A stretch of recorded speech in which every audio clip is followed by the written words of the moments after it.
Oraindik atzo izan balitz bezala oroitzen dugu. Lekzio handia izenez pasako zen historia liburuetara. Berarekin hasi baitzen guztia aldatzen, ordura arte ezagutu genuen mundua. Eguneroko bizitza eten egin zen. Normaltasuna esaten genion ura, normaltasuna. Ura zen hilgarritasun egoera hartan jarri gintuen sistemari esateko modua.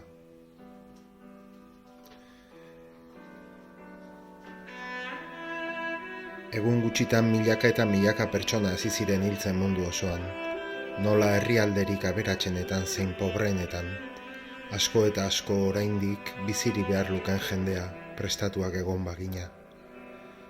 Zetorren ura ezoikoa zela ohartu ginen, gurean jendea hilda erortzeko oherik ez genuela ohartzen hasi ginenean. Arna sartzeko gailua faltatzen hasi zirenean. Ez gaixotzeko babesgarriak ez genituela konturatu ginenean, beranduegi izan zen. Dena gure etxeetan sartu ginen, heriotzari izkin egiteko. Orduan hasi nintzen bertsoak idazten voluntarioki, ero gisara, egoerak kaltetuta zegoen jendearentzat.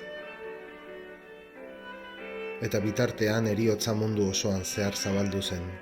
Alperri ziren sistemak eraikitako legeak eta txarrantxadun esiak eta itsasoak, alperri bidali zizkiguten ejertzitoak eta betiko poliziak. Lehenengo aldiz, planeta osoan sistema geldiarazteko gai izan zen zerbait ezagutu genuen. Begiak zabalik ikusten genituen telebistaz, potentzia ekonomiko handietan sortutako jende hilarak. Elikagaiez hornitzeko, gorputegi improvisatuak kaleetan.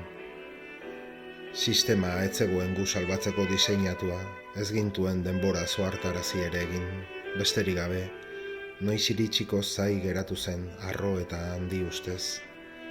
Hegotik iparrera eta ekialdetik mendebaldera, gizakia bazterrean utzi zuen sistema sofistikatua geldiarazi zuen gaitzark eta orain ez ginenez produktiboak, ez ginenez kontsumitzaileak, hil zaitezte kaleetan eta zaharretxetan esaten zigun. Pobreak lehenago eta azkarrago hiltzen ziren, baina aberastasunak ez zion inori bizitza bermatu. Ohartu ginen lehenengo aldiz behar bada, ataka hartan, kontua, etzela beti bezala norbera salbatzea. Norbera salbatzeko modu bakarra, denok salbatzea zela. Orduan gure begien aurrean inoiz baino argiago azaleratu zen, desastre handia esango geniona. Gutxi batzuk ia gehieno batera baino aberastasun handiagoa izatea, trampa mortal bat bihurtu zen.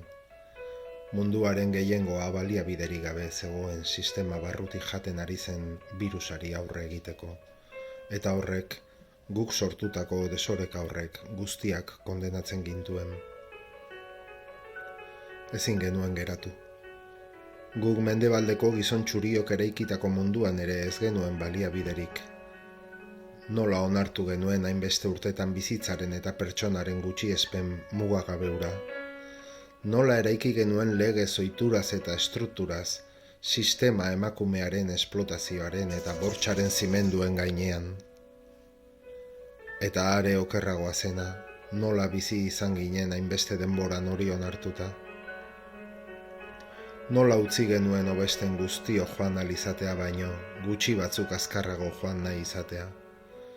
Nola hobetsi genuen gehiago edukitzea, guztiok edukitzearen gainetik. Nola iritsi ginen hemen ekoiztu genitzakeen elikagaiak hegazkinez eta barkuz ekartzera, nola hain jende gutxiren eskuetan hainbeste diru zegoen munduan, ez genuen guztiok gure bizi iraupenerako beharrezkoa zena. Oroitzen dut ura guztia hasi baino lehen, etxetik hurbil nola bi langile zaborpean harrapatuak geratu ziren zabortegi pribatu batean. Seinale bat bezala izan zen, orduan indarrean zeuden baloren metafora moduko bat.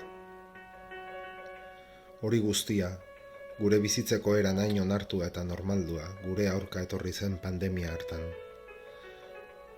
Zer egiten ari ziren gurekin? Eraiki genuen gure artifiziozko sare guztiak etzigun balio etxean sartuta ginela. Telebistako irakarkiek zentzua galdu zuten bapatean.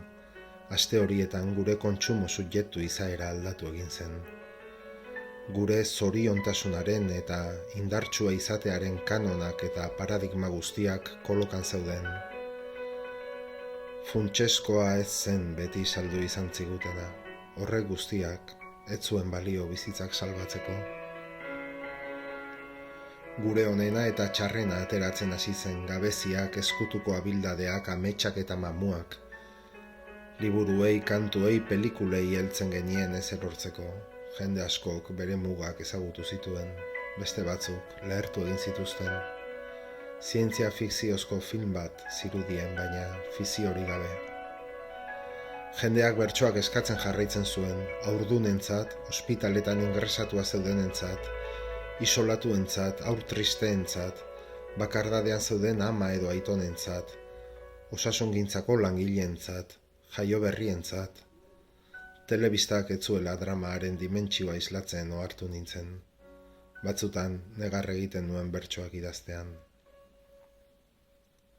Baina sistemak gure bizitzekiko zuen ardura ezaren aurrean, jendea erreakzionatzen hasi zen. Herrietan eta auzoetan, elkar zaintzeko sareak osatzen hasi ginen, gure bizitzak salbatzeko ekipamentuak egiten, bizi irauteko mekanismo afektiboak, elkar zaintzeko voluntario sareak, bizitza berri baten zantzuak ziren. Egun, lekzio handiaren ondare dira. Hala ere hildakoak eta gaixoak 100.000 pilatzen ziren mundu osoan. Guayaquilen gaixoak kalean erortzen ziren hilik. New Yorken hobi komunak egin zituzten. Madrilen hildakoak pabilloi handi eta kirol jauregietan pilatzen zituzten. Lombardian militar kamioiek 100 hilkutxa garraiatuz zeharkatzen zituzten hiriak. Gizatasun ezaren metafora hain urrutira iritsi zen ezin bai genituen gure amak, anaiak edo aiton amonak eskutik heldu azken arnasaren aurrean. Eta argigarria izan zen ikustea gu hiltzen gindoazen neurrian, naturak nola egin zuen berpiztera. Ibaiak garbitzen, lurrak arazten, zeruak argitzen, itsasoek atseden hartu zuten planeta osoan. Giro hilgarri hartan, bizitza loratzen hasi zen. Oinarrizkoena baino ez genuen nahi. Arnas hartzea, besarkada bat, etxea ez galtzea, hitz egitea, janaria erosializatea, ukitzea. Baina sistemak ez zekien geratzen. Bere burua janez soilik elikatzen zekien izaki antropofagoa zen, irentsi egiten gintuen. Etxetik kanpo egun askotan eguzkiak kantu, heriotz, meme eta txalo giro hura arrarotzen zuen. Bertsoak jasotako batzuk birusak hil zituela jakiten hasi nintzen. Okerragoa izan zen gaitzaren ondorengoa ia, gaitza bera baino. Gure ondarrezko gaztelua desegiteko nahikoa izan zen lehenengo olatua. Bapatean, aberastasuntzat genituen gauza asko, kateak zirela ohartu ginen, itotzen gintuzten kateak, ezin genituen sostengatu. Sistemaren nagusiak egokitzen saiatu ziren, non nahi agerian agertzen ziren zuloak, behin-behineko tapakiz estaliz, presaka, jendea gehiegi haserretu aurretik. Izan ere, gure mundualdian inoiz ez bezalako egoeran ginen, sistema erraldoia eta ahal guztiduna kolokan zegoen. Askok aurrez abisatu zutela oroitarazi zuten, beste asko traizionatuta sentitu ziren. Kontua da, errealitate berriaren aurrean, gehiengo berri bat osatzen joan zela mundu osoan. Asaldatutako jendez osatua, kolpatuak, kontzientziatuak, denetariko jatorri eta maila sozialeko pertsonak, mundu mailako mugimendu berri bat, nahikoa da esan genuen. Ezin genuela lehen bezala segi, bukatu da. Nahikoa da esan genuen gure azken arnasarekin, nahikoa da kantu batekin, nahikoa da manifestazio jendetsuetan, Nahikoa da gobernuen aurrean, nahikoa da korporazio handien aurrean, nahikoa da azken ordainagiri eskuan, nahikoa da bankuko azken abisuarekin, nahikoa da kaleratua izatean, nahikoa da gure senideen hilkutxa aurrean, nahikoa da. Ezer galtzekorik ez zutenak, dena galdu zutenak, eta gehiago galdu nahi ez zutenak. Planeta osoa dena astinduko zuen otzikara bat sortzen joan zen. Bukatu da. Gero eta jende gehiago hartu ginen, kontua etzela sistemaren zuloak estaltzea, zulo horietan falta zen lurrarekin bizi eremu berri bat sortzea baizik.